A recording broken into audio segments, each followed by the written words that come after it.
Shalom, this is your brother Tazaya Amar of GMS Valdosta, Georgia, coming out again with another weekly lesson, and I pray that it be edifying. But first of all, I want to give all praises and honor to Yahweh, by Hashem Yahweh Shai, by Hashem Mikakadash. Double honors to our apostles and elders of GMS for teaching us the true knowledge of the scripture. I want to say Shalom in the heart to all the Aquans and Aquas that striving in the same true doctrine. Shalom, Shalom. Today's lesson is based upon, the deception and lies that been given out to the chosen people, the Israelites. From the time we got off those slave ships up until now, we have no knowledge of who we are, our heritage, our true nationalities, and our true powers. But as time progressed, some of us is coming back, because the Most High Yahweh Bashem Abishai promised us that, hey, even though he told us that we were disobedient, that it would be taken away from us, but at one point in time, hey, it will be given back. It's like a punishment. Hey, you may, have to stand in the corner. My parents used to make me get up under the bed, solitary confinement. You get up under the bed, and when they tell you to come out, that's when you come out. So, hey, now we coming back out to our true heritage and who we are. All praises to Yahweh by Shem Awashai. Our punishment is over. It's just about over. Okay, with that being said, I want to go to the book of Jeremiah, chapter 16, starting at verse 19. Jeremiah chapter 16, verse 19. O Yahweh, O Lord, my strength, and my fortress, and my refuge in the day of affliction. The Gentiles shall come unto thee from the ends of the earth, and shall say, Surely our fathers have inherited lies, vanity, and things wherein there is no profit. This scripture is delving deep into the Gentile state of mind, especially the ones that are, oblivious to what's really going on,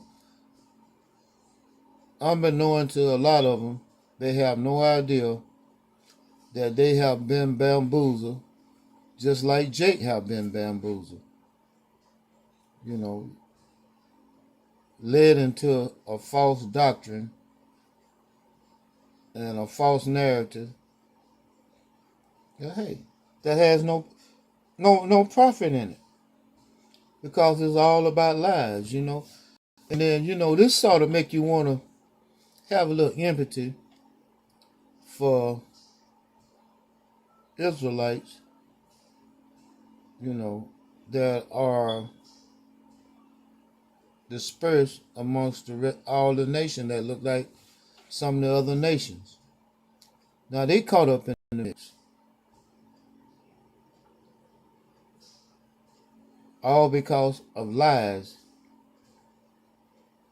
And with that, I'm going to start with the verse of Jeremiah chapter 16, verse 19 again. O Lord, my strength and my fortress and my refuge in the day of affliction. The Gentiles shall come unto thee from the ends of the earth, and say, Surely our fathers have inherited lies, You know, they've been lied to from generation to generation, thinking that they were the people, that they are the true Jews, that Yahweh, by Hashem Yahweh Shai, looked like them. And the people that they oppressed, you know, they were the Gentiles. They had no purpose. You know, they were, you know, the lowest of the low.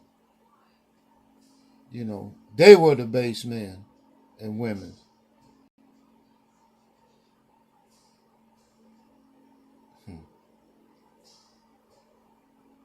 Vanity and things wherein there is no profit. Now they realize that, hey, all the things that they did to the children of Israel, the true children of Israel, okay, you might be in your kingdom now, but hey, your kingdom is crumbling. And the true people of the Bible is finna come to the forefront. They finna be in rulership. And that cup that they had to drink from, you're going to have to drink it double. And with that, I'm going to move to the book of Sirach.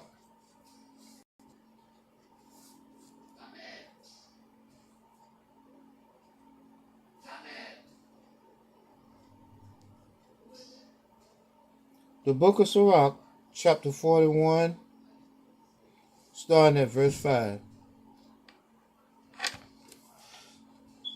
Ecclesiastical, all known as Sirach, chapter 45, verse 5, chapter 41, verse 5.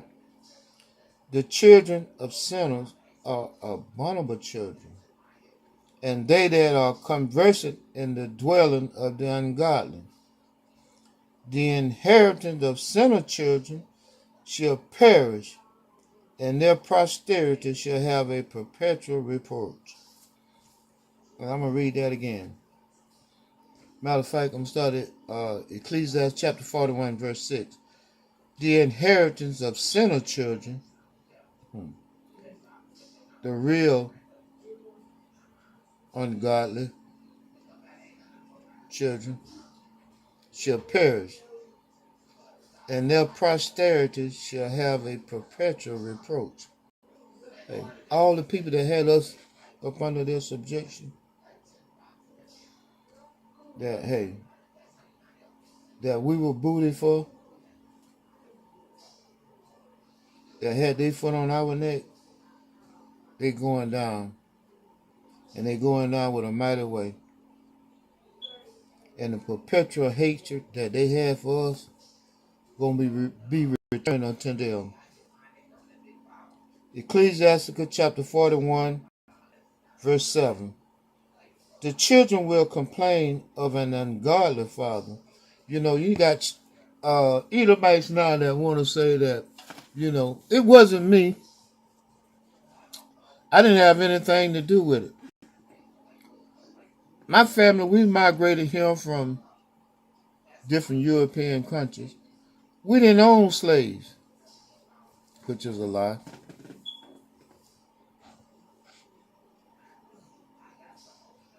You know, at some point in time, hey, your forefathers, they had slaves. If they didn't have slaves, they benefited from it. So hey, you're accessory to a crime after the fact. And that's what they tell Jake if he's just riding along with, hey, someone that commit a crime. You know, the getaway driver, he's still an accessory. So that's what you are. You are the getaway driver. You got away with it. Matter of fact, your forefathers, they got away with it to a certain extent. But guess what? They dance to the music. They're going to have to pay the mighty piper. Soon and very soon. Ecclesiastes chapter 41, verse 7 again. The children will complain of an ungodly father. You want to complain now because you realize that, hey, what was done finna come under you. So you want to blame shift now. You want to shift it back on them. But hey, it's going to come right back into you. Because they shall be reproached for his sake. Yeah. You realize that what your ancestors, forefathers did to our ancestors and forefathers, hey, there's a recompense for that. And accountability is one thing that, hey, Esau, Edomites, they do not want. They constantly look in the scriptures for wiggle room to get away from their judgment. But hey, there was no wiggle room for us. As prophecy was proclaimed, we had to fulfill. And so are you. There ain't no getting away. You can wiggle, you can squirm, but hey, you're going to come back to your judgment. There's no escaping. Alcatraz to the 10th power. And with that, I'm going to move to the book of Matthew. The book of Matthew, chapter 24, verse 2.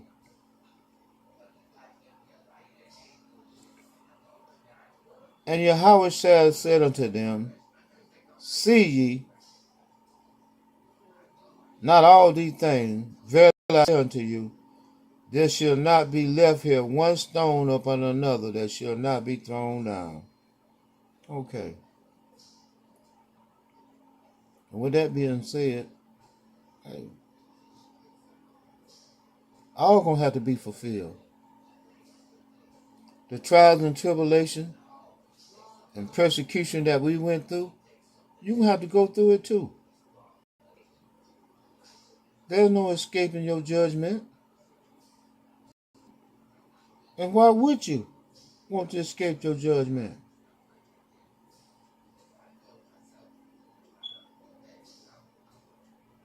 You haven't repented. When asked any of you average Edomites, how do you feel about what your ancestors did to our ancestors? The first thing you say, I didn't have anything to do with it. You don't address the point that, hey, you know, it was wrong. And then some of you will say, well, it was wrong, but I didn't have nothing to do with it. You know, I don't have anything to apologize for. It wasn't me.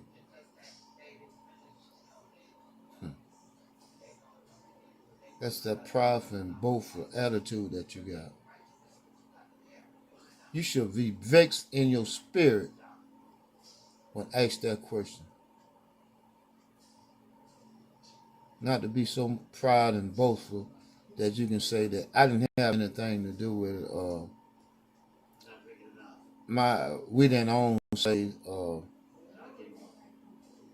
Not knowing that, hey, everything that you got or possess now came off the back of slaves. Everything that you got.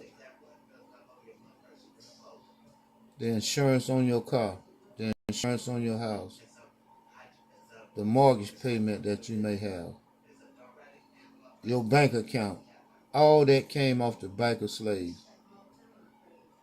How soon we forget. With that, I'm going to move to the book of Joel, chapter 2, verse 27. Joel chapter 2, verse 27. And you shall know that I am in the midst of Israel, and that I am the Lord your power, and none else, and my people shall never be ashamed. You know, how long you kept us in derision and delusion. You know, we thought that we were nobodies. We were ashamed of our image. We was ashamed of our hair. We was ashamed of our skin tone. We were ashamed of our nose, our lips, everything about us. We were ashamed, not knowing that we were made in the image of Yahweh by Hashem Yahweh Shai. And with that, I'm going to move to the book of Sirach. Once again, back to the book of Sirach, also known as Ecclesiasticus, chapter 12, verse 10. Ecclesiasticus chapter 12, verse 10. Never trust thine enemy, for like as iron rusteth, so is his wickedness. Though he humble himself and go crouching, yet take good heed and beware him, that thou shalt be unto him as if thou hast wiped a looking glass, and thou shalt know that his rust has not been altogether wiped away. Basically what it said, Ecclesiastes chapter 12, verse 10, pretty much summed it all up. Never trust thine enemy.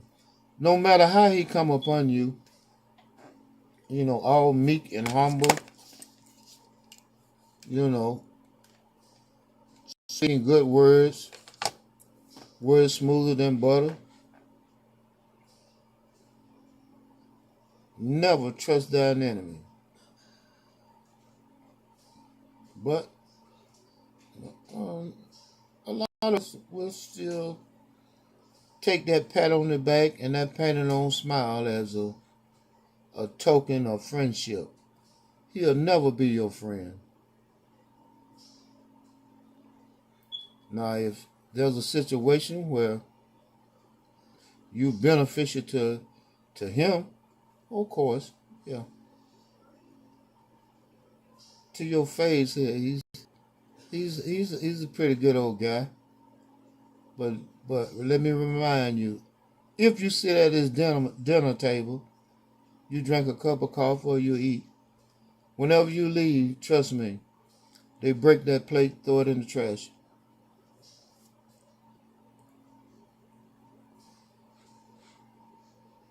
And with that, I'm going to move to the book of Job,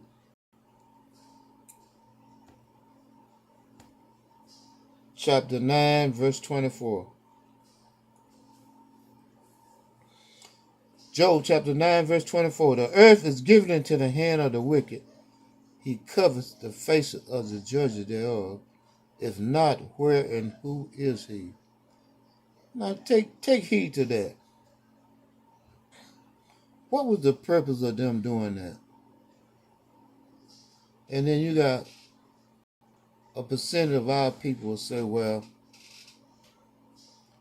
what if they did change the image of Yahweh Shai? Color don't matter. How ignorant of her for you to say something like that. If color didn't matter, why in the hell were you the one getting lynched on a regular basis? Why in the hell is there a term called pickaninny, and picnic, which go back to the term where they would come and pick a nigger on Sunday after Sunday service, after serving SIBO, and then their form of entertainment was to watch you hang from a damn tree while they eating collard green, potato salad, fried chicken that your grandma done fixed in their damn kitchen. Unbeknown to her grandson is out there hanging on a damn tree as a Sunday matinee.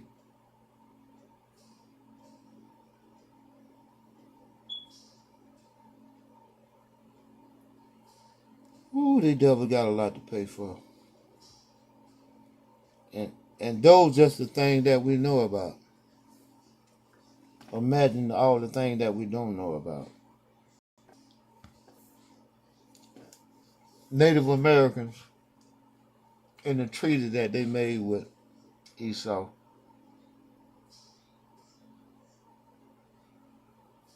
And then we can go back further than that. The one that Esau made with Jacob. You know, he sold his birthright for a bowl of red meat. He made a deal. Just like he made a deal with the Native Americans. This devil continues to make deals with you. As the scripture says, word is smoother than butter, but war is in his heart. He continues to make deals, give you that pat on the back, hey, seal it with a handshake, while the other hand got a dagger in it.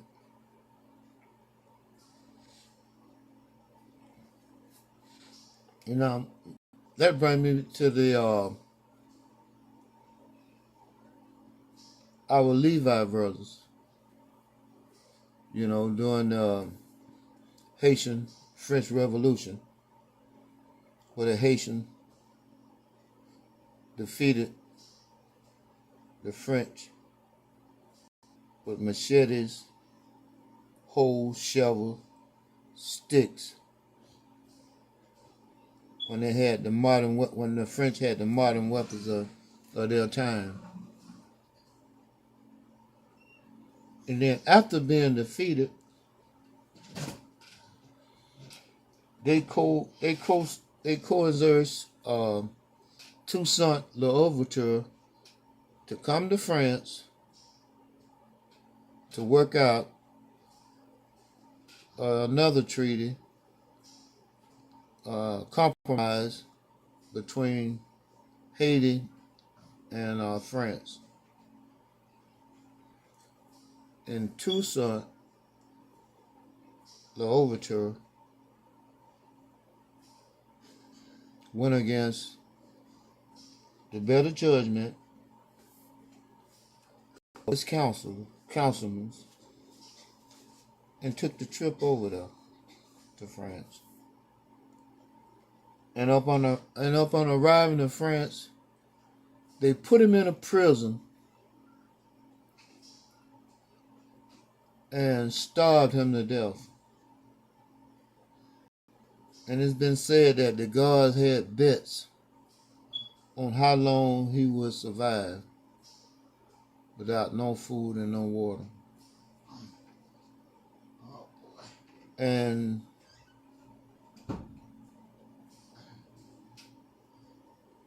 he outlasted beyond every measure that they had meted out to him for surviving.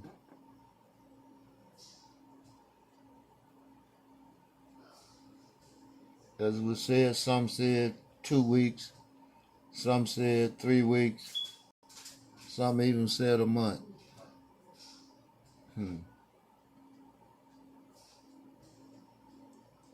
He beat all odds, but yet and still, he trusted in the devil.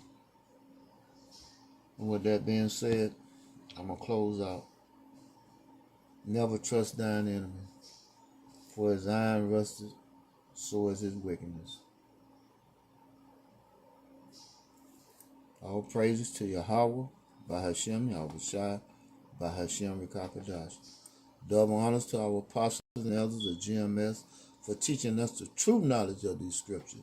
Shalom and a heart to all the sisters and brothers that striving in the same true doctrine. Shalom, Kram Yasharala, endure to the end.